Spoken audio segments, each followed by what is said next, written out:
Iraq's National Security Council has announced a ban on the Kurdistan Workers' Party following a high-level bilateral meeting with Turkey amid growing expectations of a ground invasion. The European Parliament has voted in favour of the European Press Freedom Act to significantly bolster the protection and rights of journalists across the EU. In Turkey's Elazığ province, thousands have gathered to mark the start of Newroz, or the Kurdish New Year, while calling for Abdullah Öcalan's freedom. And a Turkish court has maintained Fadil Şenyaşar's detention in a controversial trial targeting the surviving family member of 3 men slain in a 2018 brawl involving a government representative. Learn more with Media News. Iraq's National Security Council announced without parliamentary approval on Thursday that the Kurdistan Workers' Party, or PKK, would be banned from operating in the country following a high-level security meeting with a Turkish delegation in Baghdad. While significant, the move falls short of Turkey's demand that the group be designated a terrorist organisation.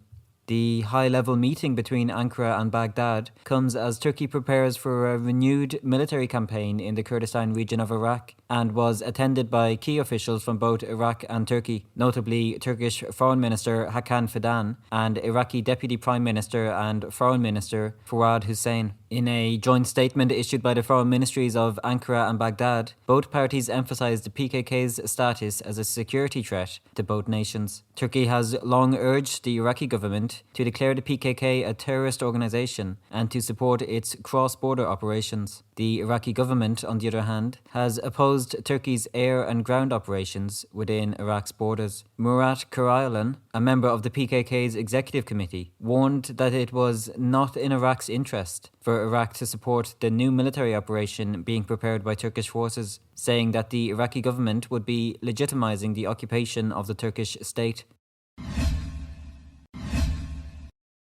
The European Parliament voted on Wednesday in favour of the European Press Freedom Act, a landmark piece of legislation that will significantly bolster the protection and rights of journalists across the European Union. For the act to be implemented, it must be ratified by the national parliaments of all 27 EU member states, marking the next step in its journey towards enforcement. This legislative move has been broadly welcomed by media watchdogs and rights groups as a significant advancement in the protection of press freedom within the EU. The most critical components of this act include measures over the protection of journalists' sources, the prohibition of spyware against journalists, the safeguard of the editorial independence of media outlets, and efforts to increase transparency around media ownership, allowing for greater public insight into who owns and controls media outlets. The Act, responding to the decline in media plurality and independence in member states like Hungary and Poland, as well as the use of spyware against journalists, aims to address the challenges facing the European media landscape.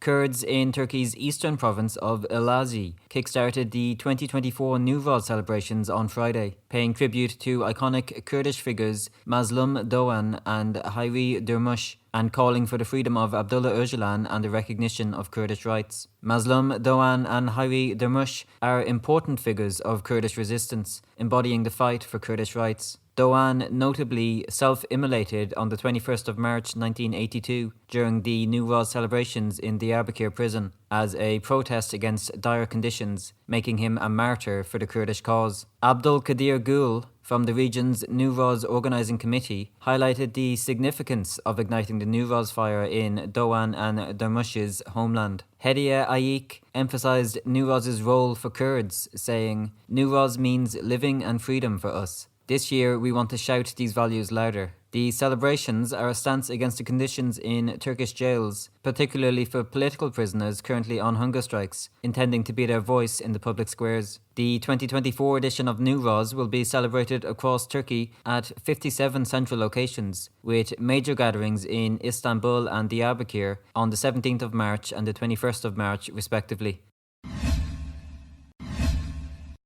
A Turkish court has decided to continue the detention of Fadil Şenyaşar, who has been held in solitary confinement for nearly 6 years following a deadly altercation in 2018. The incident, which resulted in the deaths of Şenyaşar's 2 brothers and father, as well as the brother of a then MP from the ruling Justice and Development Party, had reignited discussions about justice and political influence in the country. The confrontation took place at the family's shop in Urfa in the run-up to Turkey's 2018 general election and escalated into a violent encounter that left 3 members of the Şenyaşar family fatally injured in a subsequent hospital attack. Fadil Şenyaşar, who is accused of killing his attacker during the confrontation, has been in prison since the incident. Şenyaşar was previously sentenced in April 2021 to 37 years and 9 months for first-degree murder, while Enver Yildiz, a relative of the MP and named suspect, was sentenced to 18 years for manslaughter.